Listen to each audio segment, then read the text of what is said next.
Good morning. Welcome to Phoenix, Arizona. Chris Worden. Andy Jones-Wilkins. I'm Aaron Barber. And Caleb Stevens. Kaleb Stevens. Welcome to the Mountain Outpost team. Glad you can join us here. Of course, this is the weekend of the Sonoran Desert Cup final, a damn good run, the 26K. We are going to crown our Cactus King and Queen.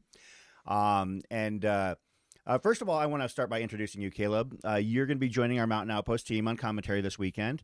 Tell us a little bit about yourself. Yeah, Caleb Stevens moved to Arizona about 2 years ago, have fallen in love with the community, came from the Midwest, have had a chance to run Cocodona, Javelina, some of the big races, as well as some of the more local races, and just love the community. And so it's super exciting for me to be here. You guys doing the live streams really kind of got me into the sport as well. So when I first started doing ultras, and I'd stay up all night watching Desert Solstice and those where nobody is really like into the 2 a.m. time slot, but I'm just like sitting there like, this is so cool. It's like the ultimate hangout. So I'm excited to be here and be a part of the team. Yeah, you've also got a pretty prominent social media presence in the space. Tell us about your account. Yeah, I really like to kind of make fun of the things that when I'm in the middle of a run, I think are just really awful. And so I try to highlight those. And I think that misery loves company. So people seem to appreciate that too. So yeah, you've got millions of views on some of your reels on Instagram. And when I was looking at those numbers, and I'm entertained by them, but that actually kind of blew me away. So you've obviously found a great niche in this weird, wacky sport of ours that, people really dig what you're doing. So, yeah. Pivoting to, how are you feeling? You're not going to be out there this weekend? I'm not going to be out there. I got training to do. Understand. So I'm doing 3 days on the Cocodona course on Saturday, Sunday, and Monday. Maybe you can talk to Kaleb for advice. Yeah. He's got some experience out there. And I could use all the help I can get. And to our race director, Aaron Barber. Aaron, the Damn Good Run is shaping up to be a huge race this year. Huge. Yeah, we record numbers. We're over 700 pre-registered. I know a good amount of people. I know my inbox is full of people wanting to still get in, which you can. You can sign up race day or at packet pickup on Friday. So. Yeah, I was actually really impressed with the numbers to see, we are going to be previewing the 26K, which has over 150 entrants as of now. Yeah. And with it being a Soul Ultra, I could definitely see another dozen or more people showing up on race day. Mm-hmm. Yep. And we'll talk about that, including a potential drop-in of some ringers. We'll talk about that here in a little bit. But, Jordan, if we can just go to my screen here, we'll pull up the Sonoran Desert Cup standings. So, of course, the Sonoran Desert Cup itself is specifically tuned in to runners who had qualified. Can you walk us through that, Aaron? Yeah, so they had to run 2 races in either the spring or the fall, finish top 20 in those, and then the top 10 of each season we invited to the championship at Damn Good Run, the 26K. So we'll be talking about the 26K today, but there's a race within the race of these finalists on screen. And they'll have special bibs to wear on their back to denote that they're in the Sonoran Cup finals. And it's a winner take all. There's no podium. It's just Cactus King, Cactus Queen. Fastest person at this race gets the crown. Do you get like a little trophy, or there is a little trophy? Yeah. Okay, so they do get a legitimate Cactus Cup. It's like a plaque with a crown off to the side on it. Oh and no, stuff, we gotta so. talk to Artworks. Yeah. We gotta have the Cactus Cup, like maybe like one of those little like trophies with a baby saguaro in it or something. Maybe I'll go like to that. Party City or something. Of course, you can see some of the familiar names in this race: Julian Kuyu, Cody Goodwin, Devin Sharps, Kurt Houghton, Joe Boucher, Dan Roeder, Matt Dorsey, Jason Nelson, and Craig McMillan qualified in the men's side in the fall.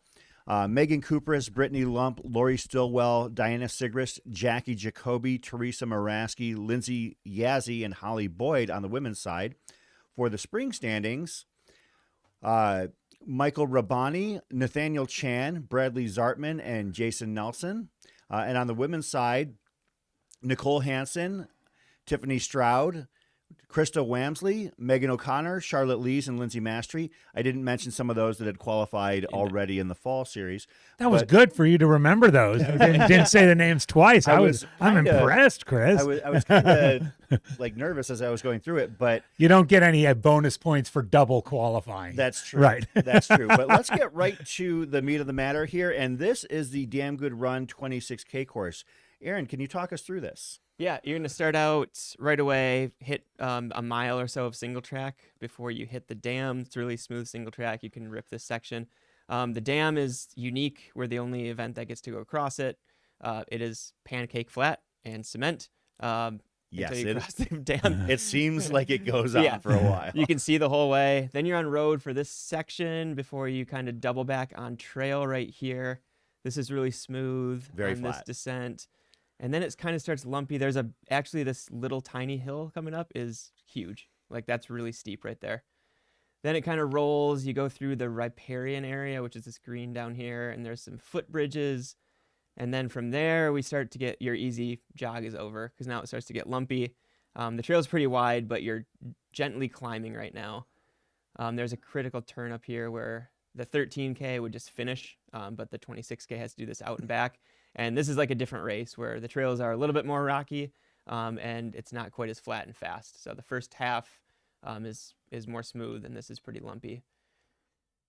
And then you go all the way up to, like, you're right around 2 Cow aid station right now, and then you drop down to the lake, and it's a little bit of a climb up to Scorpion Bay aid station, which is right up here. And then you flip it and turn around. There will be two-way traffic right here, and then the leaders will probably have a follow cam on the mountain bike, but the trails should be wide enough to mostly manage to. It's not double track, but it's wider single track. And then you're just ripping it home. It's kind of lumpy. Right here is flat. It looks flat, but it's a lot of like the washes and kind of slow up and downs. No big major climbs. And then one last turn, and you come up over this hill. That could be decisive. And then it's downhill to the finish. You finish right at the lake. Gosh, seems like a perfect course to culminate the Cactus Cup because it kind of, like we often say, has a little bit of everything. It does. I mean, it's not a full-on mountain course like Mesquite, for example, but it has a little bit of everything. It looks like you got some straight out running out of the gate, and then you get into some, as you said, lumpy stuff in that out and back. So probably a good test for, who's maybe the most versatile in that group of Cactus Cuppers. Yeah, Kaleb, do you have any experience out here? Is this going to be your maiden voyage out here to the trails? Yeah, it will be. But what I really like about this is they're going to be able to see each other. The competitors will. A So lot. if they are jockeying for those positions, they're going to be able to know where they're at. Not just in the out and back, but on the flat, earlier in the flat area, like as you Yeah. come across the dam and you're actually on that flat road, you see everybody coming back at you on the trail if they're ahead of you. Yep. And then the dam is like a road, so you don't have to line up in single file. You can run as a group, and they're going to rip that Strava segment is going to go down. So, That's right. Aaron, talk about the water on the course. Do we have a situation? I was under the impression that we might even have some boats out there. We do. Yeah. If you've been out there training or anything, it's been low. Lake Pleasance was like record low this winter, Very low. but it's filled from the Agua Fria and the Colorado River, so it's not dependent on rainfall or anything. They are actively filling it. It's gone up like 15 feet in the last 6 weeks. So they're trying to get it back to normal level for summer and fill up the reservoir. So there is a water crossing for the 40K. Where you'll have to get in boats. We actually used to rent them and haul them out, and that was kind of a pain. But we purchased 2 rafts, and I've got 2 staff members and 8 volunteers to man the water crossing and help with PFDs and get everyone across the Pipeline Cove and back. That's cool. That's That going is to be very really cool. fascinating to see. I know that we're covering the 26K, but I would like to hope maybe we can get some drone footage of the water. Oh, yeah. Yeah. of the Oh rafts yeah. going across. Oh yeah. Pivoting to the field of the 26K, one thing that we said off the air is that men's and women's fields are both featuring some prominent names. Yeah, and it's kind of cool because they're really, as we were talking about before we went on, sort of 2 races. Yeah. The race for the final cup standings, and then the actual race just straight up. Yeah. It's going to be a lot of fun to kind of follow both. So we've got some familiar names and then some less familiar names. I would say that of the ones that I highlighted there, 5 of them have run at least 1 or 2 races in the Sonoran Desert Cup. Yep. Not all of them are qualified because, for instance, in the case of Devin Nyhill and I believe Chelsea Marshall, they ran 1 in the spring, 1 in the fall. Mm-hmm. But some familiar names: Elsa McDonald, Megan Kupris, Nicole Hansen. One name that I happened to see in my research was unfamiliar was Krista Cooper, and I think that that's a name we're going to have to keep an eye on. I believe that Krista has a 17-1200 miler in her resume, as well as what was the 50K time that you saw? 3:49, 50K. That's hauling. Yeah. So it sounds like she'll fit right in with the rest of this field. Kaleb, do you have any notes for us? Yeah, just from Nicole's perspective, I mean, she's had such a great start to the year, and has been doing a ton of vert and just like kind of crushing it. I think on the men's side, Michael Tom Cheney has had maybe kind of the dark horse with this one as we look at the race specifically and where he's at. I was just kind of looking at him last night, and he has won his last 3 races by a combined 24 minutes, and has 8 podium finishes in the last few years. So he can kind of throw down, and yeah. And then Jordan Bramblett, obviously the speed that he's got and everything that he brings to the race. Yeah, I guess, focusing on the men's race for a minute, Jordan Bramblett, I think we're at least consensus, if not unanimous, is probably the horse to beat here in this race. Yeah. I can't see picking against him. We've seen him, shred the longer distances at Black Canyon. At one point, he was in a golden ticket position fairly early in the race. He was still in 5th at Black Canyon City, I want to say. Yeah. 4th or 5th. Yeah, and if he's able to run at that level, at that pace for 26K as opposed to 40 miles, I think that Jordan is the person I would expect to come out ahead in this race. I give him a lot of credit too for that Black Canyon finish, because those wheels didn't just come off. They came off and went scattering down the mountain. I love it. Shoot your shot. And he just kept, and he stepped, walked it in, whatever he did. And that was cool to see. And so not only do I think he's going to win, but I'm pulling for him to win, first race since then. And I think he's going to, this short, fast stuff, he's got to be the favorite. Yeah, we've got a pretty deep field. You talk about familiar names. We mentioned Kyle Gallagher, Julian Couillou, Devin Sharps, Roy Pearson. Ryan Kiewit ran a couple races. Joe Boucher from the Aravaipa Racing Team. I didn't highlight him here. Apologies to Dan Roeder and Kurt Houghton, 2 regulars from the fall series. And another name that I highlighted that is a little bit unfamiliar, at least in recent times, and that's Cyan Lupowitz. He just got 2nd at the 50-mile at Mesquite. Yeah, he and Jake Jackson were duking it out at that race, and that was one of the things I loved. In fact, I think Cyan pulled ahead of him at one point. He did for a while. Yeah. And what's funny is that they both passed me, big surprise here, when I was doing the 30K going up Goat Camp. And Jake came by first, and he stopped, took a selfie with me. He was like, "Oh, it's good to see you." And then, he kept going. And then Cyan comes up behind me. He's like, "Hey, what's up, brother? How far back am I?" And I pointed, and he just kind of took a deep breath. Like, all right. And then at the 50K turnaround, Cyan had overtaken Jake. And it was a pretty tight dogfight to the finish for a 50-miler. Yeah, for sure. Between 2 guys who were, when it comes to 100-milers, Cyan's broken 16 hours. Jake is, obviously world class. Right. But, Cyan, if he's having fun out there, I could totally see him, coming in and making some noise on the podium here. But I do have to say, I think that, with apologies to the rest of the field, from what we've seen from Jordan Bramblett in recent times, I think that he is the guy that I would expect to win this race. Yeah. Now, as a qualifier, that does not make him the Sonoran Desert King. Correct. He does not win the Cactus Cup. So in that respect, what are you guys thinking as far as those who are eligible for the Sonoran Desert Cup? I think our fall champion is got to be the favorite for the Cup, Julian Couillou. I don't think Julian will win the race. I think some of these guys we've talked about, particularly Mike Tom Cheney and Jordan Bramblett, are probably going to beat him. But I think Julian is the favorite for taking that Cup home. I would agree with that. Yeah, and he's a real specialist in that 20K distance too. Oh, he loves that distance. Yeah. He really does. Yeah. And I guess also one of the questions that I would have is, do you think the Sonoran Desert Cup winner on the men's side makes the podium? I think so. I could see Julian getting 2nd. So. Yeah, I could see him getting 2nd or 3rd. It's going to be tight, but I'm inclined to agree. I think I could see that happening. Now, on the women's side, though, the names aren't quite as deep, but they're pretty competitive. I think that the class of the field would be Nicole Hansen, Elsa McDonald, and Megan Kupras. At least, I guess it kind of comes from familiarity. We know Elsa, we know Megan, we know Nicole. They're regulars. Elsa, obviously, having shown what she can do on a world stage. Yeah. A couple of names that, as we were going through, Devin Nihill, someone we discovered this fall in her breakout. Kaleb, you had mentioned something that might cause Devin to maybe have some governors on for the race. Yeah, next weekend she's running her first ultra, the 60K at Whiskey Basin. So that's going to be interesting to see kind of how she approaches this weekend and if she wants to attack it or if this is kind of a settle in and get ready for next weekend type of deal. Yeah, and based on her competition level at these races so far, I'm inclined to expect that she might keep the governors on, because I know from talking to her at the end of Cave Creek, and I'm sure that you at Mesquite as well, like she put it all out there in those races. Yeah.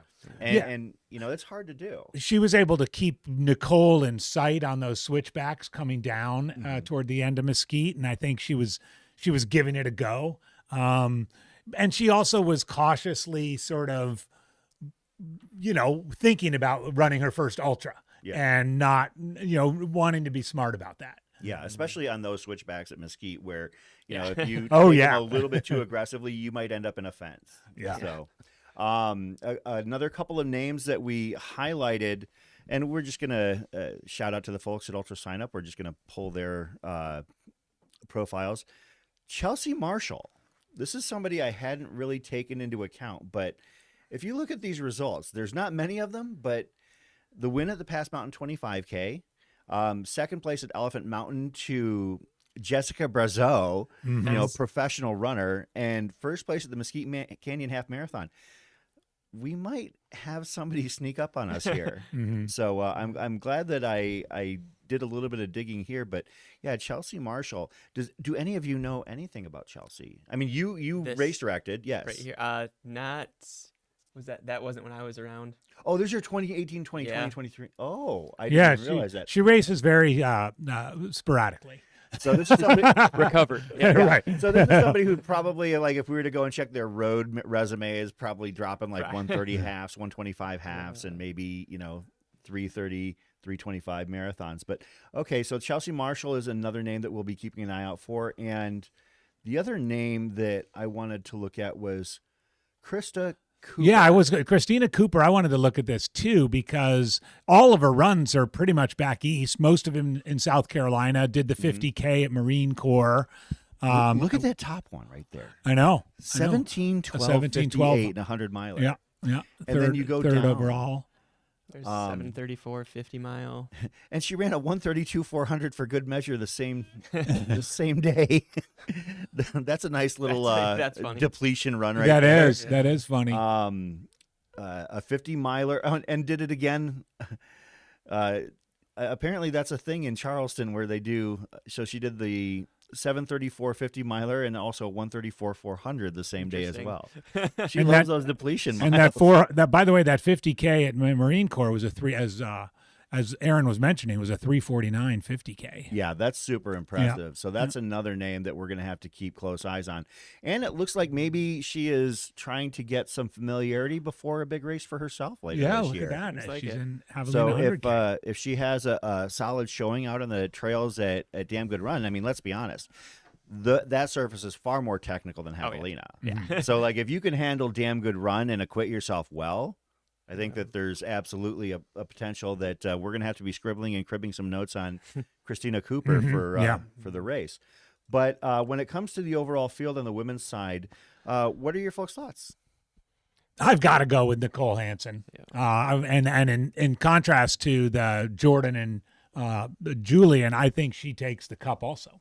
I can see Is that right? Because she qualified this year. in the spring season. Series, Yep. So I think just seeing her at Mesquite and knowing she was coming back off of injury. Remember, we talked to her at an earlier race. I think it was Frenzy.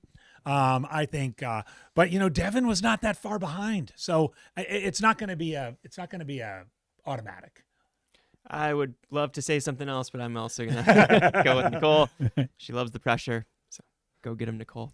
Caleb. Yeah, I'm on the same page, and Nicole and I were kind of running together at Coldwater 40K earlier this year, and I just kept Nice thinking flex, like, Caleb. yeah, and I just kept thinking like, man, when am I gonna be able to go on this and go? And she just kept staying there, and she's so strong, and just being able to run with her a bit there, and then seeing her at some of these other races, like she's just a powerhouse. Yeah, I would say that it comes down to three names. Elsa McDonald, Megan Kupris, and Nicole Hansen. We talked off the air. We're not sure if Megan is going to be there. She actually no longer lives in the Valley, but who knows? Maybe she'll be here. She's still on the Aravaipa racing team. But I think it comes down to Elsa and Nicole. And I don't know. Do you know if Elsa's training for anything like, Not that I know of. canyons or something like that? No, I don't know. Okay. Well, actually, Let's take a peek. Let's take a peek and If see if she's she's in training a for phase. She's not signed up for anything except Damn Good Run. Interesting. So yeah, I mean, I would say that leads me to believe that she's going to treat this as an A race for this season. So it's what I don't know who I would pick. I think that I'll go with the local flavor, and I'll pick Nicole. But circling back around to something we alluded to earlier, Aaron, this might not be the end of the field here for this race. Right. It is the Aravaipa Racing Team Summit. So they're going to have a staff, like a house. They're going to do some photo shoots, and a lot of the team members will be volunteering or running a race. And they haven't. I know a couple people that plan on running that haven't signed up yet, or chose a distance. So they might sign up for something shorter or the 40K, but some might jump into the 26K. But you could have some real gunners there. Oh, that's cool. That's cool. Yeah, I mean, looking at, some of the names on the Aravaipa Racing team are absolutely stout. I mean, you could have somebody like Alyssa Jones. Oh no, she's running the longer distance, correct? Yeah, she's in the 40K. But we mentioned Devin Sharp's in the race. You've got names like Cole Crosby, Georgia Porter, Corinne Shalvoy. I'm not saying that they're going to show up, but they will be in town. So but they will be in town. They might need to go for a run. Yeah, absolutely. So it could be entirely possible, like somebody like Maya Detmer coming down from Vegas. Yeah, I know. Even some of I think Ferdinand is in town too. Like he's on the East Coast team, but I think he's going to be in town for this. That's I think cool. Nathan Brown from California is going to be around. So Ferdinand's got speed to burn. If Ferdinand jumps in the 26K, then you might have a 2-horse race. Yeah, because Ferdinand had He's top 10 at Black Canyon. Yeah, pretty stout race there. So I could see him and Jordan throwing down. Yeah. So Ferdinand he just ran a 1:08 half marathon. He trains in Kenya every year. He just got back from Kenya, so he's dialed right now. Yeah, no, I think that Ferdinand would be absolutely a huge addition to the field. I don't know if we know which members might necessarily be jumping in. You've got people like Lauren Puretz, golden ticket winners, who could potentially just decide, I'm going to just do this. So I don't know who's actually coming down to the summit or who's going to be running, but that's happening. So they should be in town. And actually, another name that I was thinking of, Pedro Gomez. I mean, Pedro loves that sub-ultra distance, so he could easily jump in. I think he's stuck in Portugal right now, though. Oh. There's the travel issues. So. Oh, well, hope he makes it back soon. But if you're stuck anywhere, Portugal's a great place. So, one more thing, Aaron, before we sign off.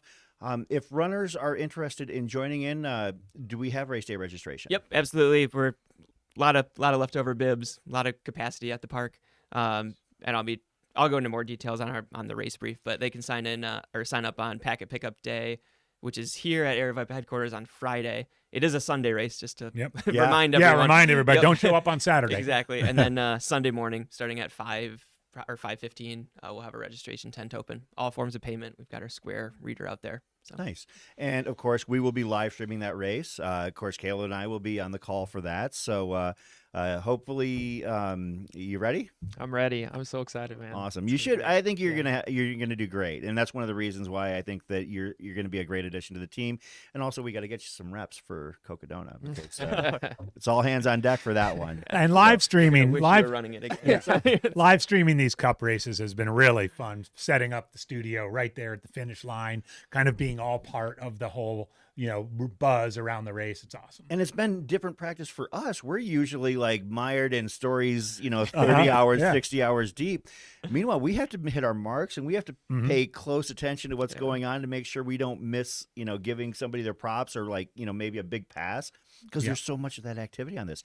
It's definitely a more high impact opportunity. Like you'll have moments like on a longer race where you're kind of just meandering a little bit, but this one, it's going to be, focused and very interesting. And that's one of the things I noticed when you were doing the call at Mesquite, riding solo. I was like, oh man, he was, having to stay on it. I was exhausted after that. Almost as tired as the bike cam chasing Walmsley was.